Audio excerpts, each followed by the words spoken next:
Hello, my name is Tiffany Cummings, and this is my oral presentation of my essay that I wrote for this class.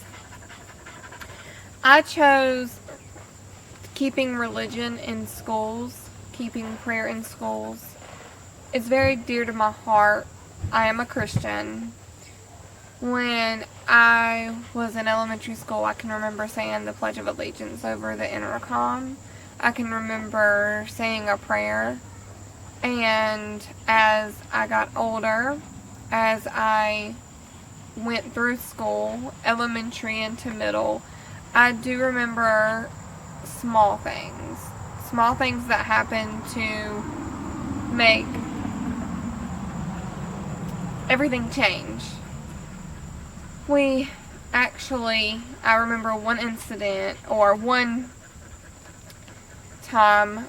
I was in 5th grade. I'm pretty sure I was in 5th grade, and one of the parents of the students decided that she did not want her daughter to take in this time of prayer, even say the Pledge of Allegiance, and she came up there. It was kind of a big deal at the time, and once everything come down, it was her right not to say that. She decided not to take part in that. She did sit down.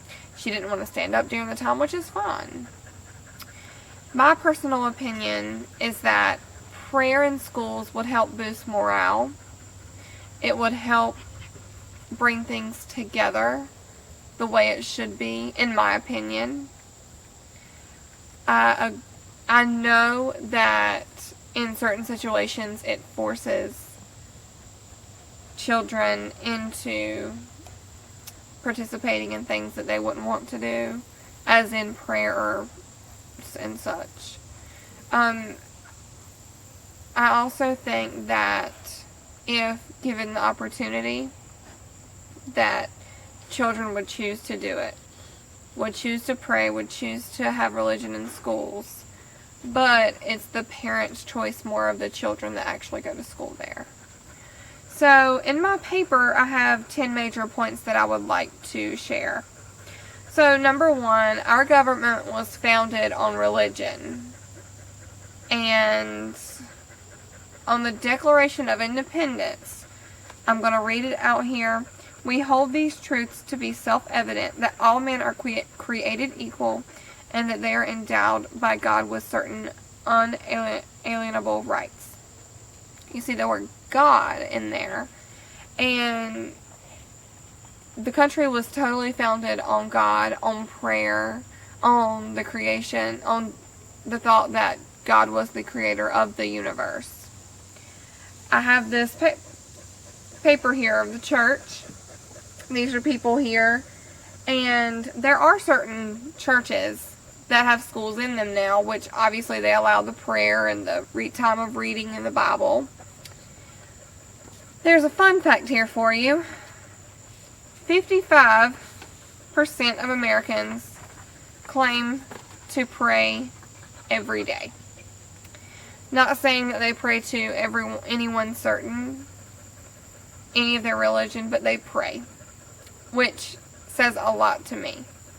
Because if you believe in something that much to pray to it, why not allow it in the school system?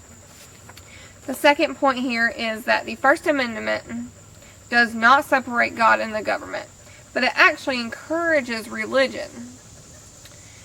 And it says, Congress shall make no law respecting the establishment of religion, nor prohibiting the free exercise thereof. Meaning that Congress can make no law saying that you cannot practice free religion. Whatever religion you choose, you can go for it. There's no law that can ever come into play that can stop you from doing that. Third point, early congressional actions encourage religion in public schools. Public schools, which is what we're really talking about here. For example, the Northwest Treaty declared, excuse me, Religion, morality, and knowledge being necessary for good government and the happiness of mankind, schools, and the means of learning shall forever be encouraged.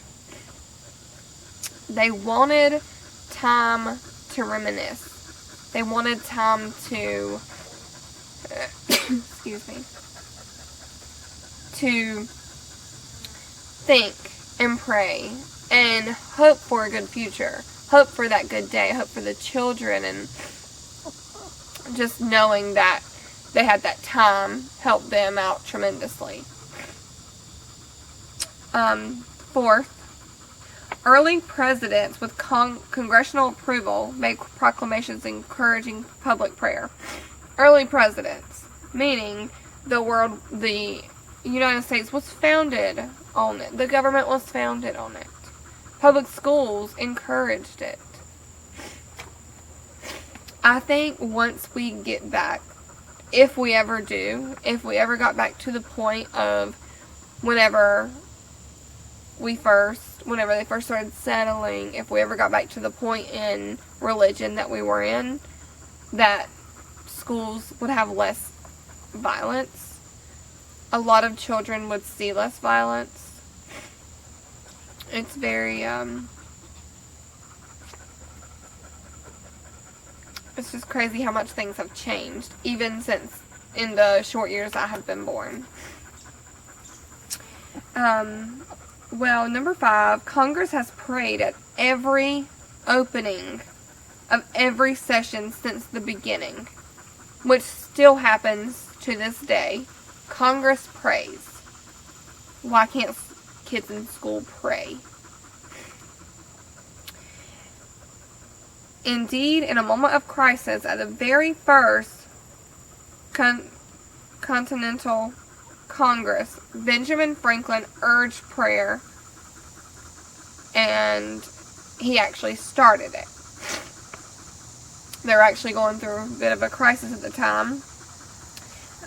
There's a lot of danger going on. Daily prayer in the room for divine protection. Divine protection for our kids. Why wouldn't you want that?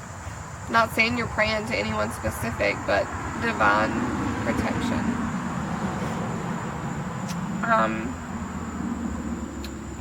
Our prayers, sir, we heard, and they were graciously answered. Have we now forgotten that powerful friend, or do we imagine we no longer need his assistance? I, therefore, beg to move that henceforth prayer imploring the assistance of heaven and its blessings on our deliberations be held in this assembly every morning before we proceed in business, and that one or more of its clergy of this city be requested to officiate in that service. Do we no longer need his protection, his help to get through? I do. I feel like I do. Some people don't. Some people doesn't have a daily walk with any religion at all. And that's okay. No one is forcing religion on anyone. But there's certain situations that I feel that do need prayer, especially in school. The deterioration of the schooling these days, desperately need it more than any time. Public school had prayer for nearly 200 years before the Supreme Court ruled that the mandated prayers were constitutional. Since the court outlawed prayer, the nation has been in steady moral decline. Steady moral decline.